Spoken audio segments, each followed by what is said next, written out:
Hace 2 domingos que estuvo Pablo, ahorita me acordaba. Hace 2 domingos que estuvo Pablo y no sé si se acuerdan, preguntó, ¿cuánto tiempo se llevan las prédicas? Y yo atrás me quedé riendo, ¿verdad? Porque dije dentro de mí, depende quién predique. Me recuerdo la primera vez que predicamos.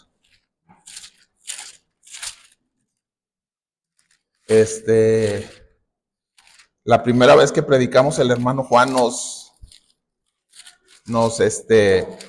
invitó a Pedro Montalvo, a Guillermo Callejas y a un servidor. Y nos dijo, prepárense.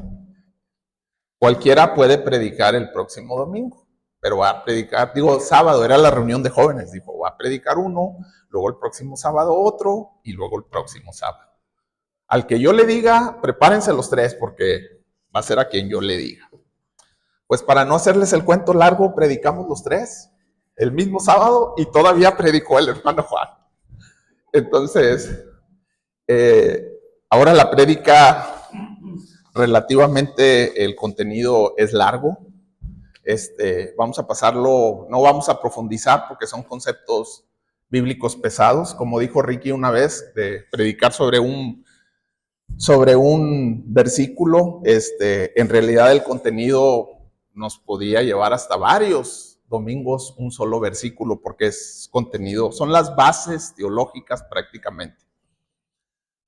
Y les voy a pedir que inclinemos nuestro rostro para pedir la dirección de nuestro Dios.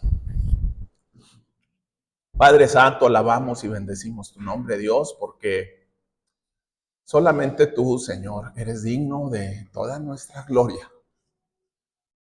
de toda nuestra adoración y toda nuestra alabanza, Señor, por todas las riquezas de tu gracia en cada uno de nosotros, Señor. Rogamos a tu Espíritu, Padre Santo, nos dé sabiduría y revelación para que cada uno de nosotros comprendamos lo que nos quieres hablar en esta mañana. Sé tú tu Espíritu Santo, Señor, el que nos hable, el que dirija este tiempo. Como dice tu palabra, de tu plenitud tomamos todo. Y que esa plenitud, Señor, la llenes en cada uno de nosotros con tu palabra en esta mañana. Por nuestro Señor Jesucristo, amén.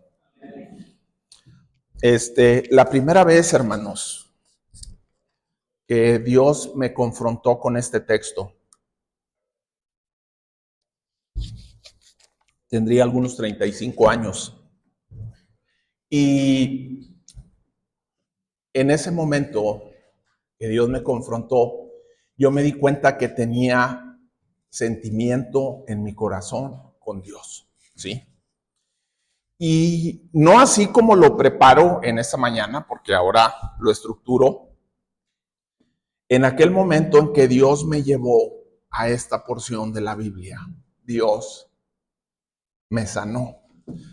Y porque me di cuenta que tenía sentimiento en mi corazón y que eso me había apartado de la intimidad con Dios. Porque en mi juventud, a mi forma de pensar, muy ególatra, yo sentía que yo le había servido a Dios y que Dios no me había bendecido por servirle.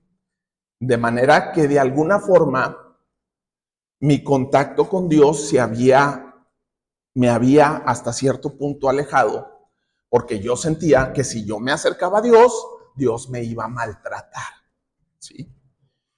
Y estaba muy equivocado. Nos vamos a ver en esta mañana, porque no es como uno piensa, y Dios no es así, ¿sí?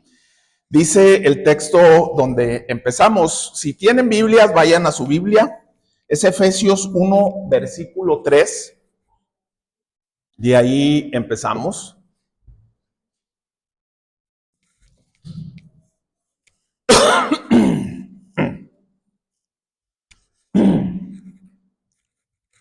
Dice la palabra de Dios, bendito sea el Dios y Padre de nuestro Señor Jesucristo, que nos bendijo con toda bendición espiritual en los lugares celestiales en Cristo.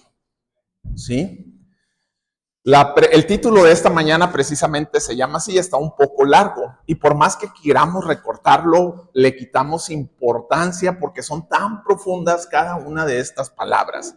Y la prédica se llama Toda bendición espiritual en los lugares celestiales en Cristo. ¿Sí? Y les platico por qué no puedo quitar y por qué la importancia de ahí partimos, ¿verdad?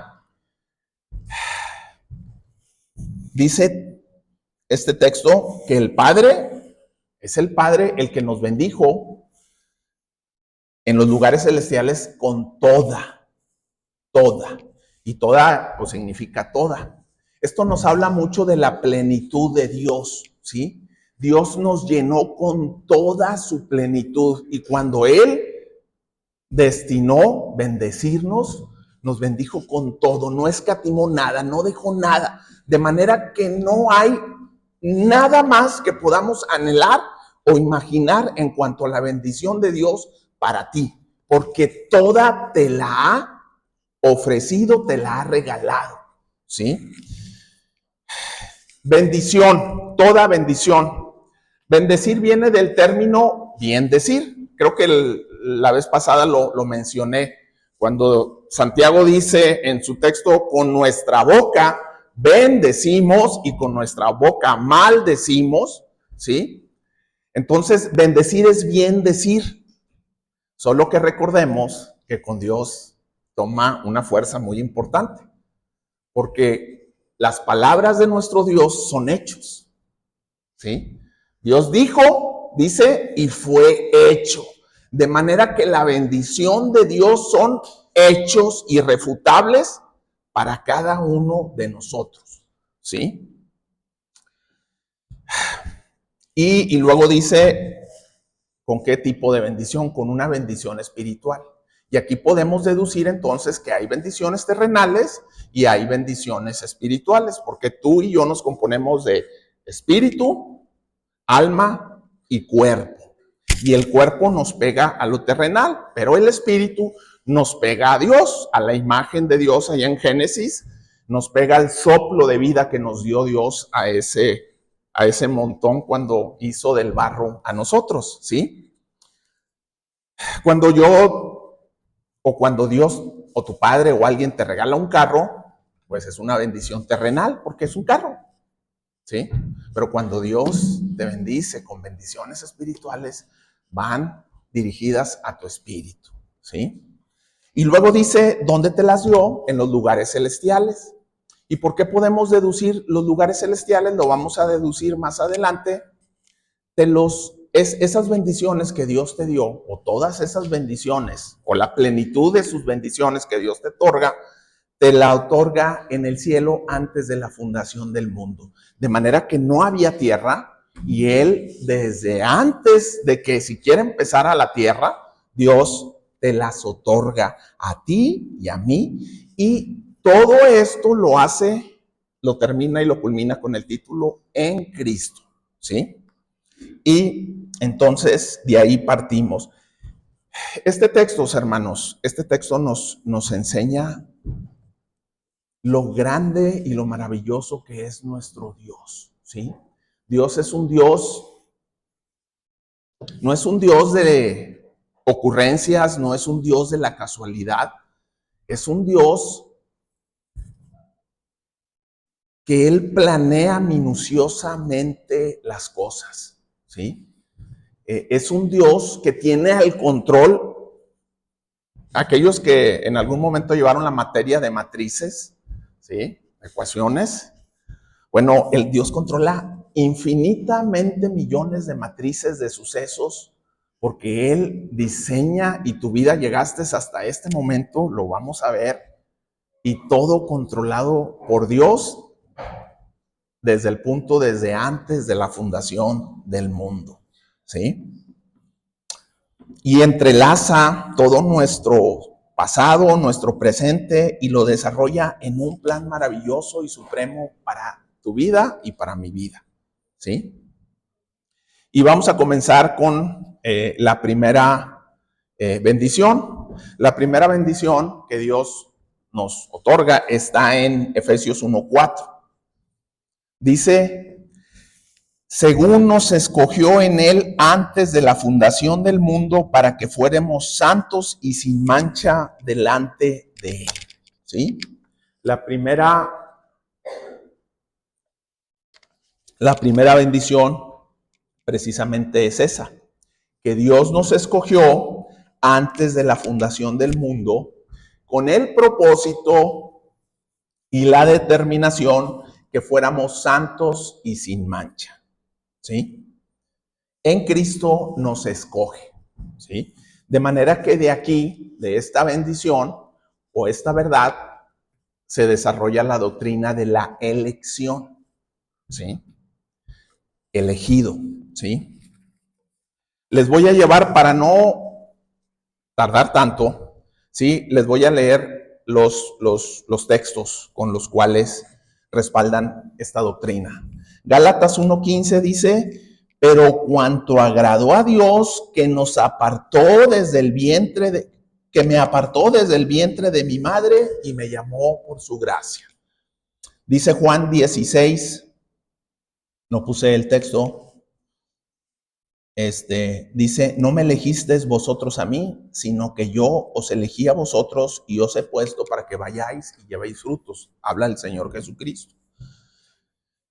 Corintios 1:1 en la Nueva Traducción Viviente dice Pablo, yo Pablo, elegido por la voluntad de Dios para ser un apóstol de Cristo Jesús, escribo esta carta junto con nuestros hermanos Sóstenes, ¿sí?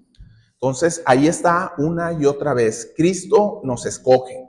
Cristo nos escoge, como dice el texto. ¿Desde cuándo te escogió Dios? ¿Desde cuándo puso los ojos en ti? Desde antes de la fundación del mundo. Desde antes de hacer el mundo, fíjate lo importante que eres para Dios. Dios puso los ojos en ti. ¿Sí?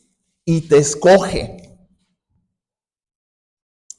Dice Romanos, creo que es capítulo 9, hablando precisamente también de la elección.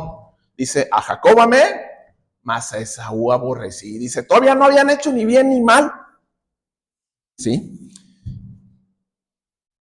Y ya había elegido a quien, el menor servirá al mayor. ¿Sí? Ahora, hermanos, esta doctrina es para disfrutarse. Es para entenderse y disfrutarse. Esta doctrina tiene sus peligros, ¿sí?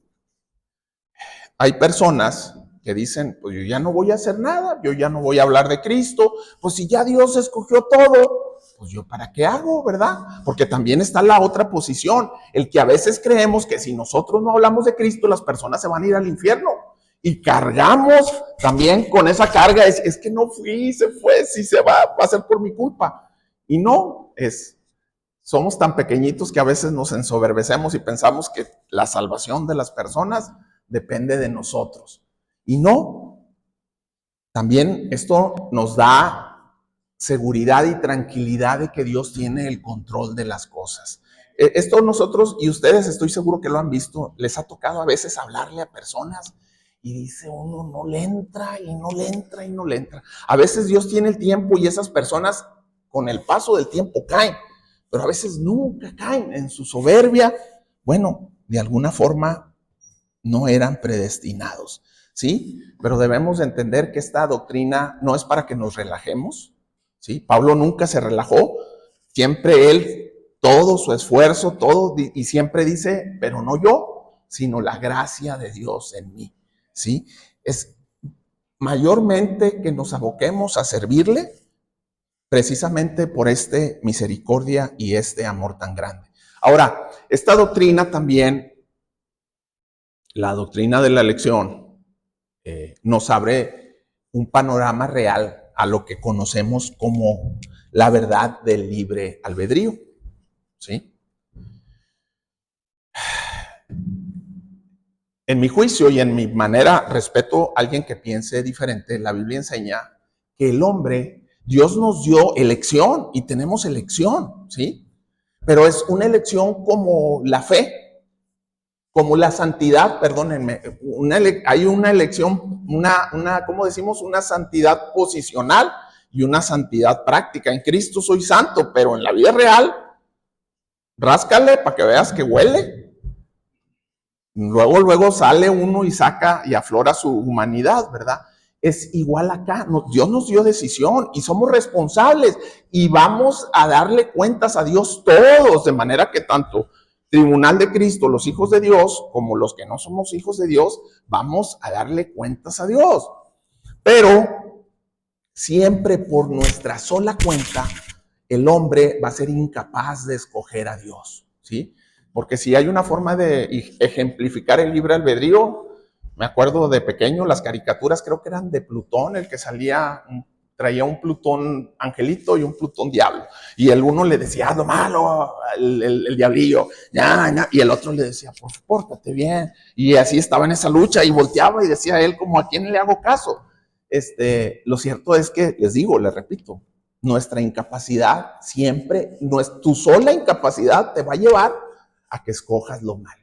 Pero la bendición y el Espíritu Santo te va a llevar la elección de Dios, que también se conoce como la predestinación, te va a llevar en algún momento el Espíritu Santo a que escojas a Dios, ¿sí? A que reflejes aquella elección como una semilla, ¿no? A que avientes la semilla, a que llegue el momento en que esa elección se manifieste, ¿verdad? Bueno, ese es el primer punto, hermanos. El segundo punto, vamos a Efesios 5 y versículo 6. ¿Sí? La siguiente bendición o verdad.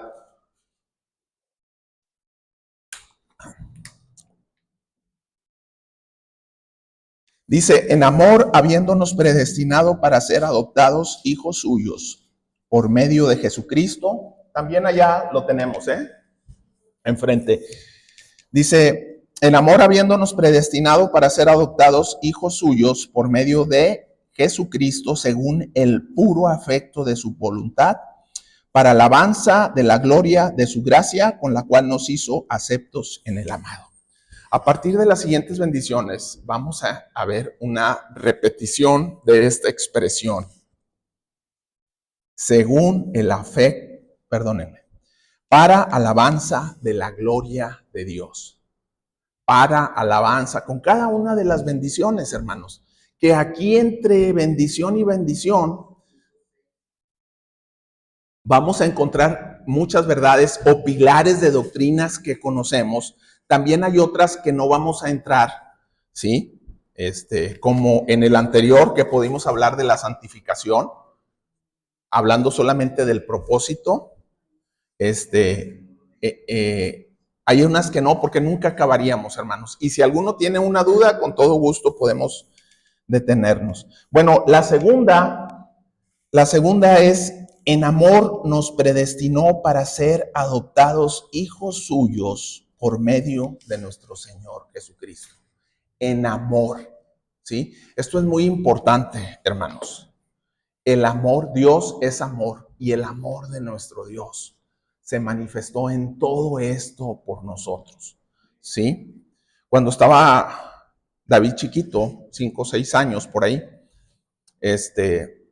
salió el tema de adoptar. Vamos a adoptar un niño. Y recuerdo su expresión, como que no fue del agrado. Y dijo, papá, pero si adoptamos a alguien, no sería de nuestra sangre, ¿sí? Como diciendo, como no, disgustándole la idea, ¿no? Realmente cualquier persona que llega a adoptar a alguien, no hay otra forma que lo adopte si no es por amor.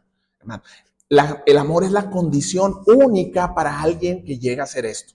Ahora, la adopción, como tú y yo la conocemos, es diferente a los tiempos bíblicos. Si alguien se recuerda y vio la película de Ben-Hur, la antigua, es algo parecido a lo que los efesios entendían por adopción. Pero aquí dice que fuimos predestinados para ser adoptados hijos suyos por medio del Señor Jesucristo. Y aquí se genera lo que conocemos por la doctrina de la adopción en Cristo. ¿Sí? En Cristo Dios nos adopta como sus hijos, ¿sí? Y nos ve como hijos reales 100%, ¿sí? Sus hijos. Ahora, probablemente en alguna vez o en alguna ocasión hayas escuchado la frase, es que todos somos hijos de Dios, porque también esta doctrina, hermanos, nos enseña otras situaciones, ¿sí? Y todos la hemos escuchado, todos somos hijos de Dios. No creo que nadie en algún momento la hayan adoptado. Y en alguna forma sí, es verdad. Si ustedes van a la genealogía, creo que es en Mateos, donde está hablando de la genealogía y empieza a decir Abraham, hijo de no sé quién, y se va hasta Adán y llega. Y luego dice, creo que dice Sem, hijo de Adán, y luego dice Adán, hijo de Dios.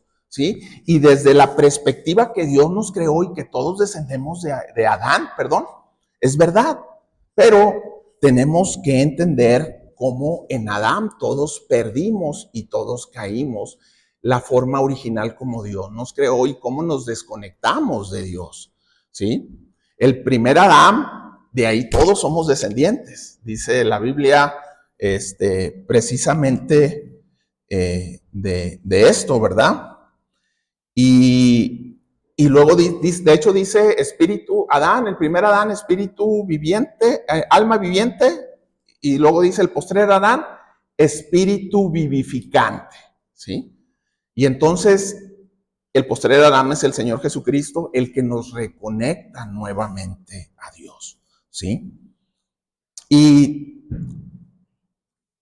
si en Cristo nos predestina para ser adoptados hijos, tenemos que entender que si somos adoptados, quiere decir que no todos somos sus hijos. Esta verdad la echa abajo, ¿sí?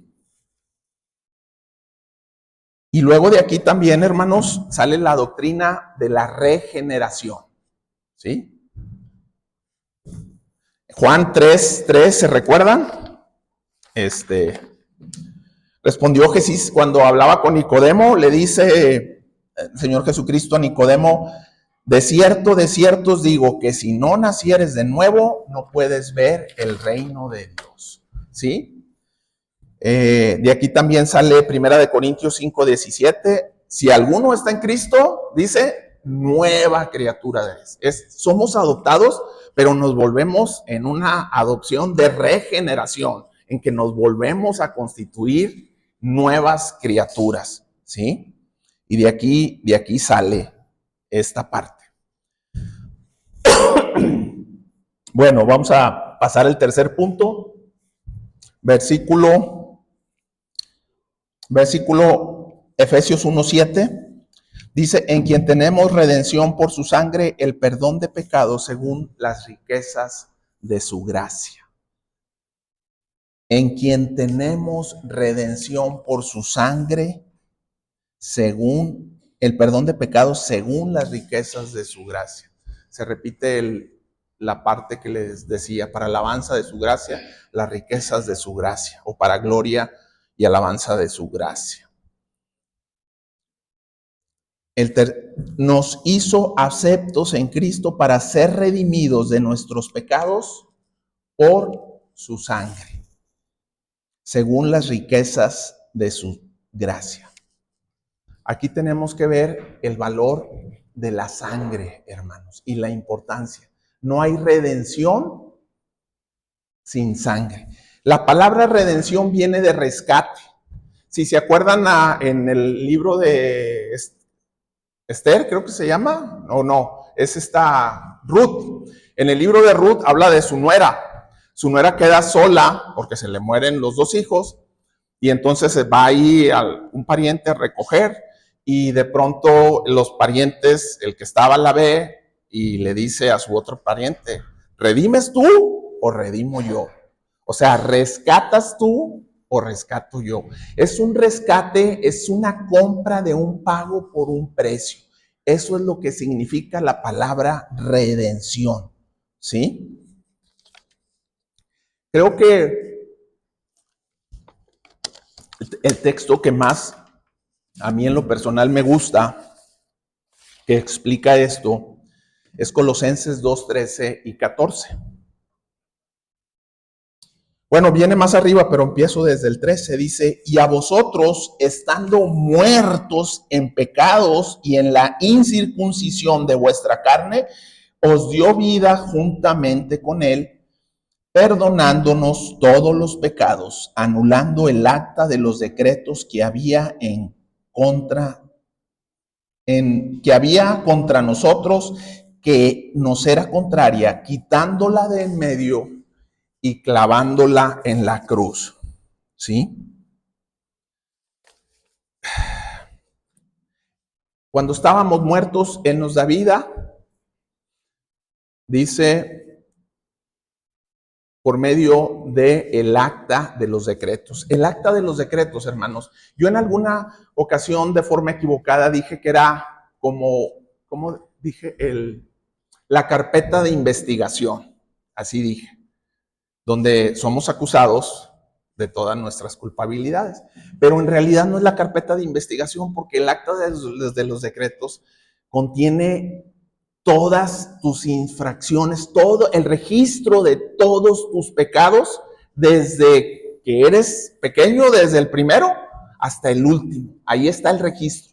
Todas tus perversiones, ahí vienen. Todas tus desobediencias desde que eras niño, tus rebeldías, tus soberbias, tus orgullos, todo está escrito, ¿sí? Es como una factura. Y vienen todos los cargos ahí están en la factura. Los gringos dicen, los bills, dicen los gringos. Ya pagaste me toca pagar los bills. Bueno, y es una factura pagable, ¿sí? Y ahí están todo ese registro.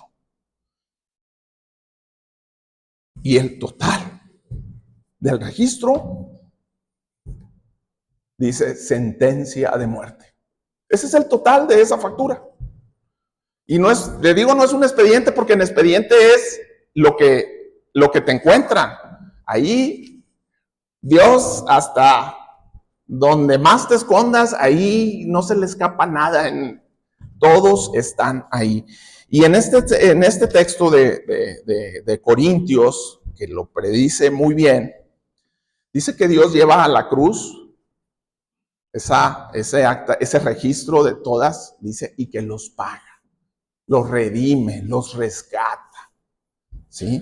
Por eso les decía de la importancia de su sangre, porque las paga con su sangre. ¿Sí?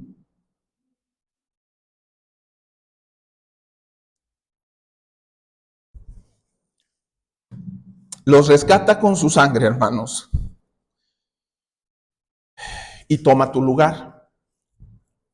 Pero ojo, no es de que alguien tome el lugar de alguien.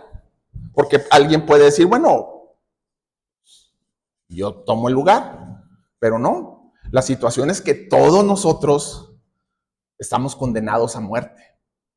Y nuestra muerte no sería más que el pago propio. No había nadie más para poder redimir ese rescate más que nuestro Señor Jesucristo. Por eso lo valioso de su sangre, hermanos, lo importante de su sangre, ¿sí? Por eso la sangre de nuestro Señor Jesucristo tiene un valor incalculable. Mi esposa en esta semana estaba sacando lo que David había juntado para construir el templo de Salomón, lo que le dejó en materiales a Salomón. Y viene en la traducción 33,000 toneladas de oro. A precio actual, creo que eran 65 billones de dólares, más o menos, ¿verdad? Un poquillo por ahí. 65 billones de dólares el costo que David le deja a Salomón para que construya el templo. Y todavía le deja muchísimos más, 3, 4 veces más, 10 veces más de bronce y de hierro y de plata. Y nos podemos asustar con el valor, pero el valor de la sangre de nuestro Señor Jesucristo, hermanos, no hay forma que la calculemos. Por eso cantamos y por eso le adoramos a nuestro Dios. Por eso glorificamos, como dice el canto, preciosa sangre. ¿Sí? Aún en alguna ocasión cuando estaba joven me tocó comentarles, pero tengo el inicio de mi vida delictiva. Estaba en el kinder, así como más o menos la edad de la nieta de Hilda, 4 o 5 años, y en una fiesta de un compañero, yo bajo por mi lonchera al salón porque nos subieron a un salón más grande, y yo bajo y estaba a la mesa todos los regalos, y había una cajita de cartón, y en mi curiosidad se me ocurre abrir esa cajita, y adentro de la cajita había una moneda de 5 pesos, de esas monedas de antes, que eran grandotas. Y me dijo la moneda, me acuerdo que me habló y me dijo, llévame. Y la tomé.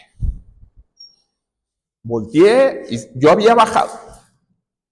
La maestra había dicho, el que esté más callado se empieza a ir a su casa. Y yo había sido el más callado. Entonces, no había nadie en abajo. Y me la llevé. Enfrente de mi casa había un tendajo. Y yo compré muchos dulces, muchas cosas compré. El problema es que me sobró mucho dinero, hermano. Y ya ni disfruté lo que compré y me lo acabé. Y después dije, me van a descubrir.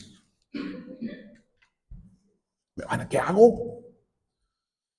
Y me acuerdo que fui al patio, tengo la imagen, y agarré un palo, hice un pozo y metí el dinero y dije, ya no quiero saber, o sea, me quemó, ya no quise saber más.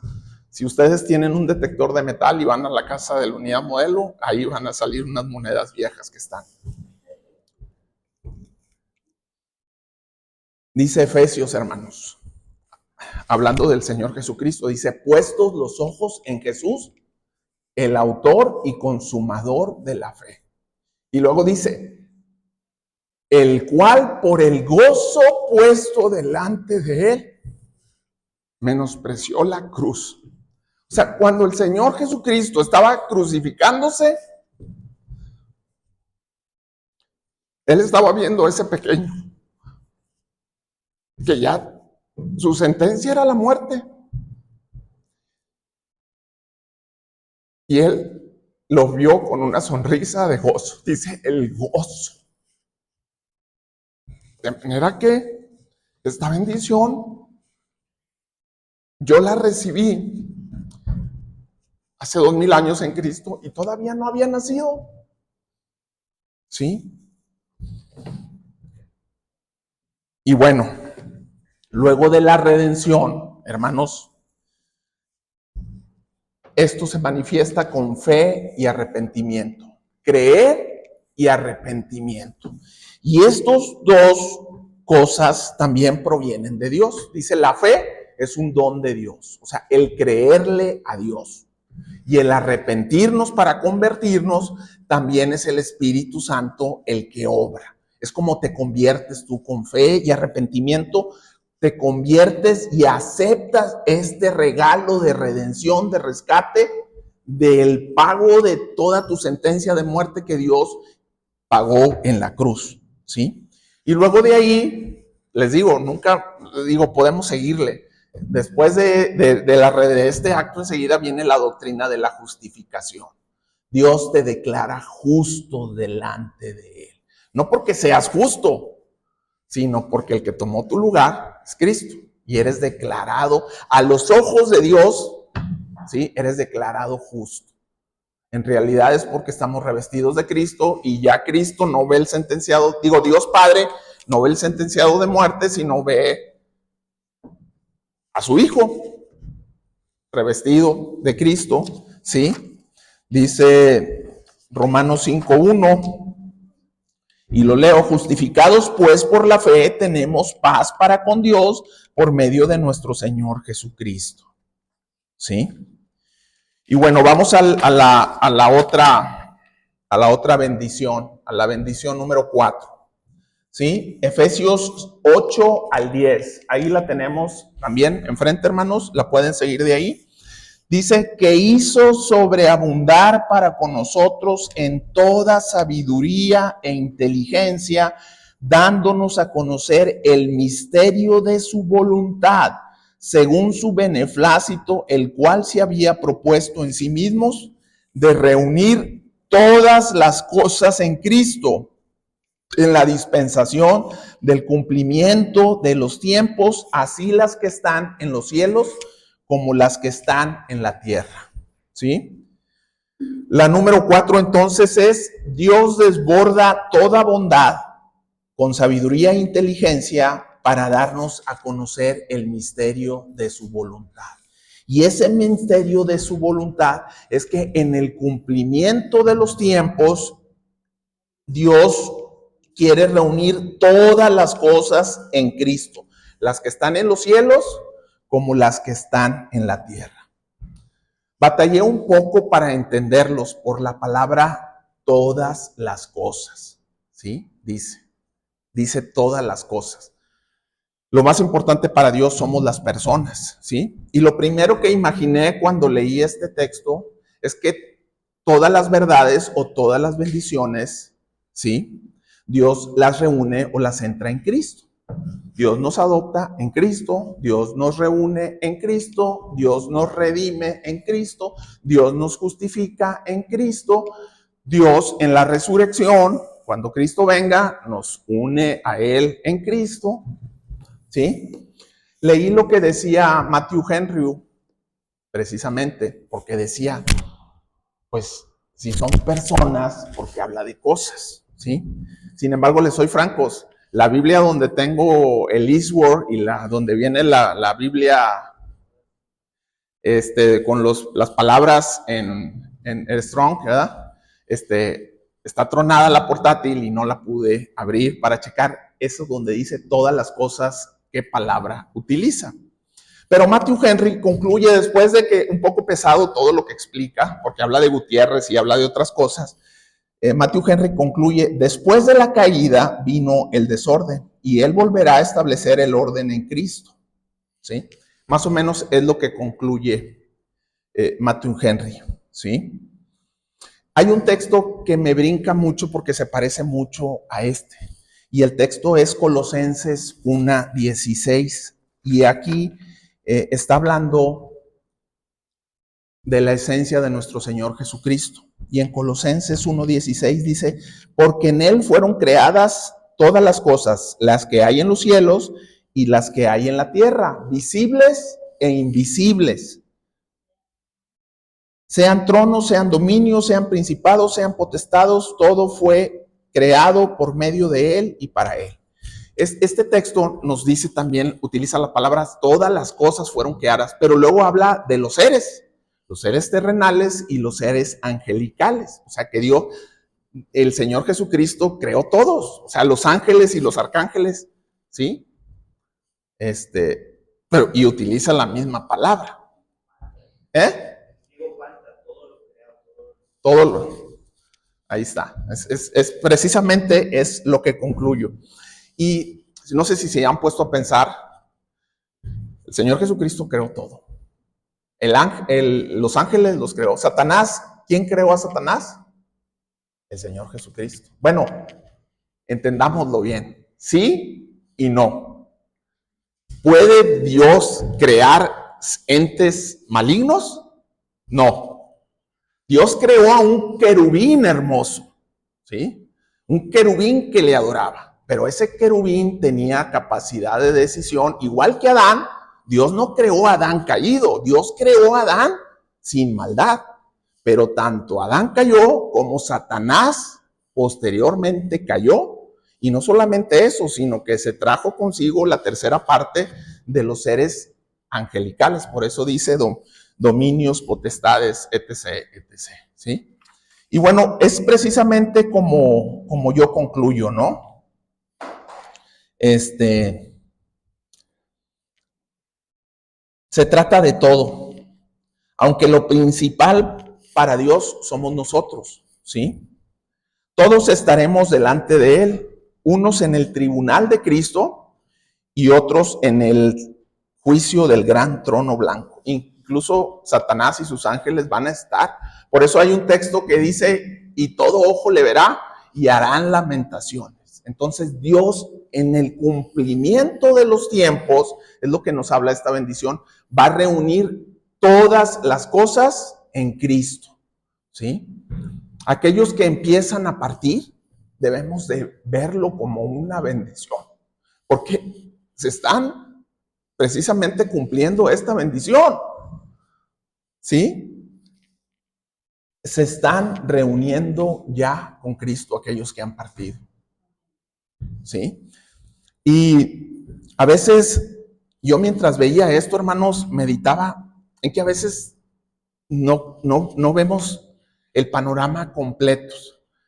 Cuando hablamos de los tiempos de Dios, pensamos que la iglesia actual es la iglesia,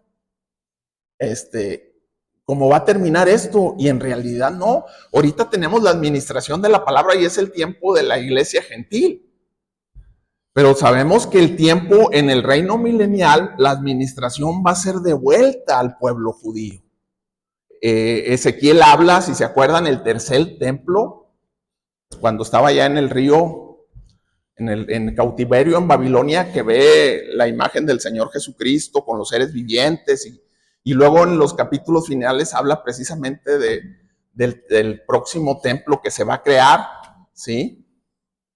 Y luego habla de un río, inclusive habla del río que sale del umbral de la puerta principal, creo que es la puerta de Ezequiel, la puerta que está cerrada ahorita, por donde va a entrar nuestro Señor Jesucristo, la puerta del oriente, y dice que del umbral sale un río, pero ese río se empieza a hacer grande, y ese río conforme se empieza a hacer grande, también es una semejanza, por eso es una semejanza con el río de la Nueva Jerusalén, el de las aguas cristalinas también. Y se empieza a hacer grande y dice que llega al mar y empieza a dar vida a peces y plantas, y en el desierto, donde ese desierto, porque va a ir a parar al mar muerto, va a dar vida, y dice que va a haber animales y plantas. Termina diciendo que es Jehová Sama, creo, algo así como la restitución del jardín del Edén ahí, ¿sí? Entonces, en parte, Matthew Henry tiene razón a esto de que este desorden va a volver en ese templo donde van a volver los sacerdotes levitas. Yo no lo entiendo, pero ahí dice que van a ofrecer sacrificios, ¿sí? Y va a pasar el tiempo de nosotros y va a tener la administración el tiempo. Pero, hermanos, lo más hermoso de esto es precisamente que en su plan, en el plan anticipado de Dios, estaba bendecirte de esta forma y reunirte. No vas a encontrar a nadie vas a encontrar que te ame más que nuestro Señor. Me acuerdo la ternura con la que se le aparece el Señor Jesucristo a Daniel y le dice: varón muy amado. Dice: tú eres un varón muy amado, ¿sí? La importancia de Dios. A veces no sentimos nada, ¿sí? Yo creo que no hay alguien aquí que no se sienta menos que una cucaracha en algún momento de la vida, así nos sentimos. Pero el amor de Dios, el amor de nuestro Señor Jesucristo es tan grande y no lo vivimos y no lo experimentamos. Yo pensaba que era en base a lo que yo le daba que Él me iba a amar. En realidad no tengo que hacer nada. Lo que tengo que hacer, lo tengo que hacer por lo que Él tiene planeado para mi vida y para hacer bendición también a otros. Pero no, todo lo que yo haga sale sobrando delante de Dios, porque Él es más poderoso que yo, ¿sí? Bueno, luego viene la siguiente bendición, que ya son más rápidas porque están más sencillas. Efesios 11, capítulo 1, versículo 11 y 12. Dice: en Él asimismo tuvimos, o sea, herencia en pasado. Desde que antes de creara ya teníamos herencia. habiendo sido predestinados conforme al propósito del que hace todas las cosas según el designio de su voluntad, a fin de que seamos para alabanza de su gloria, nosotros los que primeramente esperamos en Cristo. ¿Sí? Dios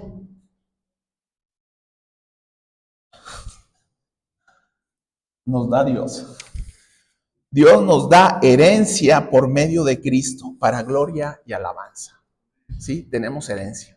¿Cuántos hijos aquí se despedazan por la herencia que les deja sus padres?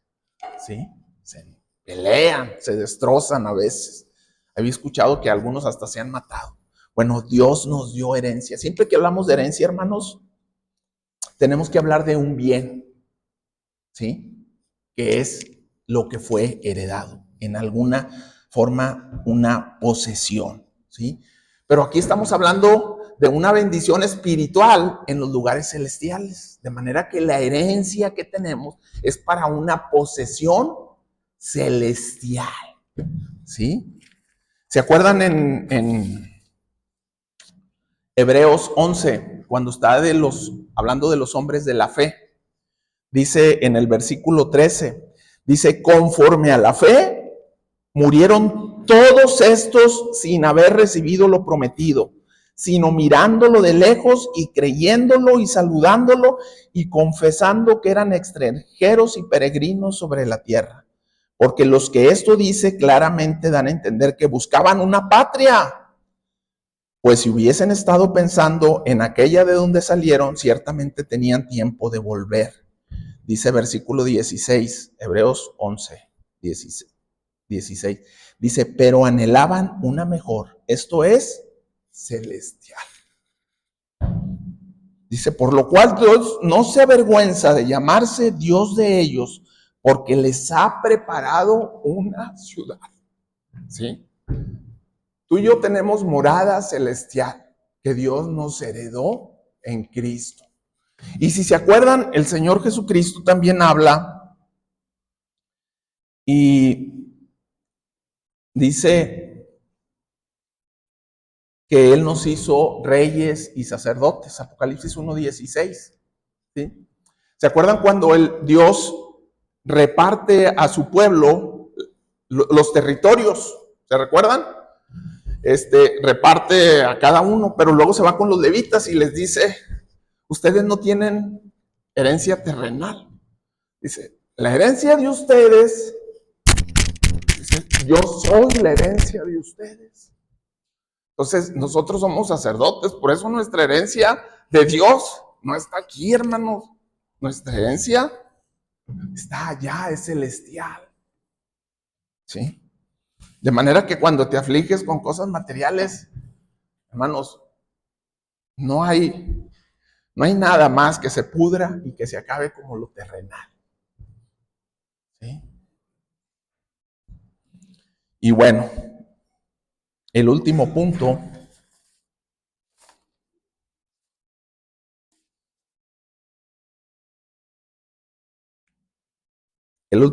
es el punto 6. Efesios 1, 13 y 14. Dice, en él también vosotros, habiendo oído la palabra de verdad, el evangelio de vuestra salvación, y habiendo creído en él, fuiste sellados con el Espíritu Santo de la promesa, que son las arras de nuestra herencia hasta la redención de la posesión adquirida para alabanza de su gloria. ¿Sí? De modo que el último punto, hermanos, es en Cristo, al oír y creer en el evangelio, tú y yo fuimos sellados con el Espíritu Santo, que es la garantía de esa herencia que se refiere en el punto anterior. ¿Sí? Fuimos sellados, fuimos introducidos, fuimos bautizados. El bautismo del Espíritu Santo, en otra forma de verlo, somos bautizados o introducidos cuando creímos, al oír y al creer en el evangelio. O sea, en el momento de tu convicción recibes el Espíritu. Ya no vamos a hablar mucho del Espíritu, no, No veo a Alfredo aquí. Hace 2 o 3 semanas Alfredo nos habló precisamente del Espíritu Santo, pero aquí lo pone el Espíritu Santo como una garantía, hermanos, de esa herencia, de esa habitación, ¿sí? Y es una garantía verdadera y es una garantía plena de una certidumbre real que experimentamos cuando viene el Espíritu Santo, que no es cualquier cosa, hermanos, es la presencia de Dios. Nosotros tenemos que entender, hermanos, que ese tabernáculo que construyó Moisés en el Antiguo Testamento, que cuando yo les decía en el punto 1 que Dios es un Dios, no desde improvisación, es de planeación, le muestra y le dice a Moisés, hazte el tabernáculo como el que se te mostró en el templo. O sea, era una imagen todo del tabernáculo celestial, ¿sí? Y, y ese tabernáculo celestial, cuando viene el Señor Jesucristo, que el manto se abre, es porque ese tabernáculo tú y yo lo tenemos en nosotros. Por eso esta parte, más adelante de este mismo capítulo, del versículo 15 al versículo 22, que no lo voy a leer, pero sigue Pablo y les dice que él no cesa de darle gracias a Dios por la vida de ellos y de orar para que el Espíritu, Dios les dé sabiduría y revelación para que tengan conocimiento pleno, hermanos, de esa grandeza, esa enorme, dice el versículo 9, esa supereminente grandeza de su poder para con nosotros los que creemos según la operación de su fuerza a través del Espíritu Santo que hemos recibido. Tenemos la presencia de Dios y luego termina diciendo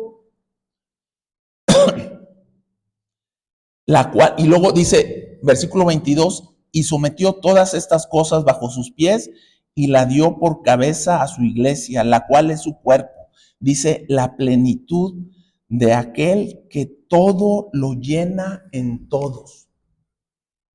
Esta parte, hermanos, me lleva cuando David consagra el, el templo, después de que lo construye, no sé si se acuerdan, está en Reyes y está en Crónicas, después de que construye el templo, lo consagra, vienen los sacrificios, dice un chorral de sacrificios, y luego, después de los sacrificios, dice que los cantores empiezan a cantar.